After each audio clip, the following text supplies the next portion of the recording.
പോലീസിനെയും സംവിധാനങ്ങളെ മെനക്കെടുത്തിച്ച പ്രതി ഒടുക്കം പിടിയിലായിട്ടുണ്ട്. പറഞ്ഞു വരുന്നത് രാജ്യത്തെ വ്യാജ ബോംബ് ഭീഷണിയിൽ മൈസൂർ സ്വദേശി ശ്രീനിവാസ് ലൂയിസ് പിടിയിൽ.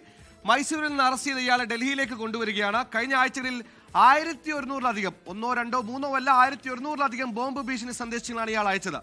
അർജുൻ പീതാംബരൻ ഡൽഹിയിൽ ചേർന്നു. അർജുന് സ്കൂൾ തൊട്ട് കോടതി വരെ ബോംബുണ്ടെന്ന് പറയുക, അവിടെ പോലീസും ബോംബ് സ്ക്വാഡും ഓടിയെത്തുക, പരിശോധന നടത്തുക, പരിശോധന ഒന്നും കണ്ടെത്താതെ മടങ്ങുക.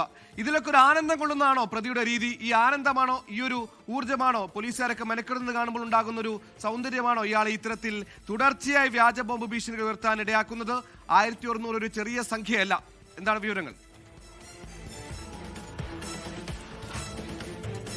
ഡൽഹി പോലീസ് നിലവിൽ ഈ ശ്രീനിവാസ് ലൂയിസുമായി മൈസൂരിൽ നിന്ന് ഡൽഹിയിലേക്കുള്ള യാത്രയിലാണ്. പോലീസ് ഏറ്റവും പ്രധാനമായും അന്വേഷിക്കുന്നത് 2 കാര്യങ്ങളാണ്. ഒന്ന്, സുഹൈൽ ഇപ്പോൾ സൂചിപ്പിച്ച പോലെ ഇയാളൊരു സൈക്കോപാത്താണോ, ഇത്തരം കാര്യങ്ങളിൽ ആനന്ദം കണ്ടെത്തുന്ന ഒരു സൈക്കോപാത്താണോ ഈ പറയുന്ന ശ്രീനിവാസ് ലൂയിസ് എന്നുള്ള കാര്യം. രണ്ടാമത്തേത്, ഇയാൾക്ക് ഏതെങ്കിലും തരത്തിൽ ഭീകരബന്ധമോ മറ്റേതെങ്കിലും ക്രൈം സിൻഡിക്കേറ്റുമായി ബന്ധമുണ്ടോ എന്നുള്ള രണ്ടാമത്തെ കാര്യം കൂടിയാണ് പോലീസ് അന്വേഷിച്ചുകൊണ്ടിരിക്കുന്നത്. ഏറ്റവും പ്രധാനപ്പെട്ട കാരണം, കഴിഞ്ഞ ആഴ്ചകളിൽ 1ഉം 2ഉമല്ല 1100-ലധികം വ്യാജ ബോംബ് ഭീഷണി സന്ദേശം, അത് സ്കൂളുകൾ, കോളേജുകൾ, എയർപോർട്ടുകൾ, പാർലമെന്റ്, അതുപോലെ തന്നെ മറ്റ് വിവിധ സംസ്ഥാനങ്ങളിലെ കോടതികൾ, നിയമസഭകളെല്ലാം കേന്ദ്രീകരിച്ച് ഇയാൾ മെസ്സേജുകൾ, ഇമെയിലായി സന്ദേശം അയച്ചു എന്നുള്ള കാര്യമാണ്.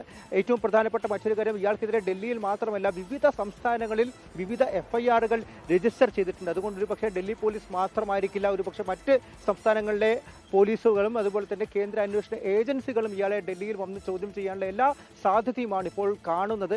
ഇയാൾ ഒരു മാനസിക വിഭ്രാന്തിയുള്ള ആളാണ് എന്നുള്ള കാര്യമാണ് പോലീസ് ഇപ്പോൾ പ്രാഥമികമായി അറിയിച്ചിരിക്കുന്നത്. അങ്ങനെയാണെങ്കിൽ ഒരു സൈക്കോപാത്ത് എന്നുള്ള നിഗമനത്തിലേക്ക് തന്നെ എത്തേണ്ടി വരും. പക്ഷേ അതിനപ്പുറത്തേക്ക് മറ്റു കുറച്ച് കാര്യങ്ങൾ കൂടി പോലീസ് തേടുന്നു. അതിന് ഏറ്റവും പ്രധാനമായും ഇയാളുടെ പക്കൽ നിന്നും സിം കാർഡുകളുടെ വലിയൊരു ശേഖരം തന്നെ കണ്ടെത്തിയിട്ടുണ്ട്. ഒപ്പം തന്നെ 20ഓളം ലാപ്ടോപ്പുകൾ, മൊബൈൽ ഫോണുകൾ എല്ലാം പിടിച്ചെടുത്തിരിക്കുന്നു. ഇതിന്റെ എല്ലാം പശ്ചാത്തലത്തിലാണ് ഇയാൾക്ക് മറ്റേതെങ്കിലും തരത്തിൽ ബന്ധമുണ്ടോ എന്നുള്ള കാര്യം. ഒപ്പം തന്നെ ഇയാളുടെ ഈ ഇമെയിൽ സന്ദേശങ്ങളെല്ലാം തന്നെ ഖലിസ്ഥാനി എന്നുള്ള വാചകം ഉൾപ്പെടുത്തിയിട്ടുണ്ട്. അങ്ങനെ തന്നെ വലിയ ഭീഷണിയാണ് മുഴക്കിയത്. അതെല്ലാം കേന്ദ്രീകരിച്ചാണ് ഇപ്പോൾ പോലീസിന്റെ അന്വേഷണം പോയിക്കൊണ്ടിരിക്കുന്നത്. സുഹൈൽ, വെറുതെ ഒരു സൈക്കോപാത്തായിരുന്നു, രാവിലെ എഴുന്നേറ്റുടൻ ഇത്തരത്തിൽ ബോംബ് ഭീഷണി മുഴക്കുന്ന ഒരു പതിവുകാരനാണോ, അതിനപ്പുറത്തേക്ക് ഇയാൾക്ക് നിഗൂഢമായ ലക്ഷ്യങ്ങൾ ഉണ്ടായിരുന്നു, ഏതെങ്കിലും സംഘടനയുടെ വക്താവണം അടക്കമുള്ള കാര്യങ്ങളൊക്കെ വിശദമായ അന്വേഷണം നടത്തുന്നുണ്ട്. ഒരു കാര്യം തീർച്ചയാണ്, ഒരാഴ്ചക്കിടെ 1100-ലധികം വ്യാജ ബോംബ് ഭീഷണി മുഴക്കിയ ആളുടെ ദൃശ്യമാണ് പ്രേക്ഷകർ കണ്ടത്.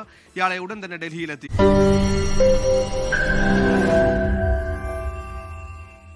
ലോകത്തെവിടെയായാലും ഏത് സമയത്തും 24 വാർത്തകളും ഓഗ്മെന്റഡ് റിയാലിറ്റി പാക്കേജുകളും എക്സ്പ്ലെയിനറുകളും വിശദമായി കാണാൻ ഞങ്ങളുടെ YouTube ചാനൽ നിങ്ങൾക്ക് സബ്സ്ക്രൈബ് ചെയ്യാം.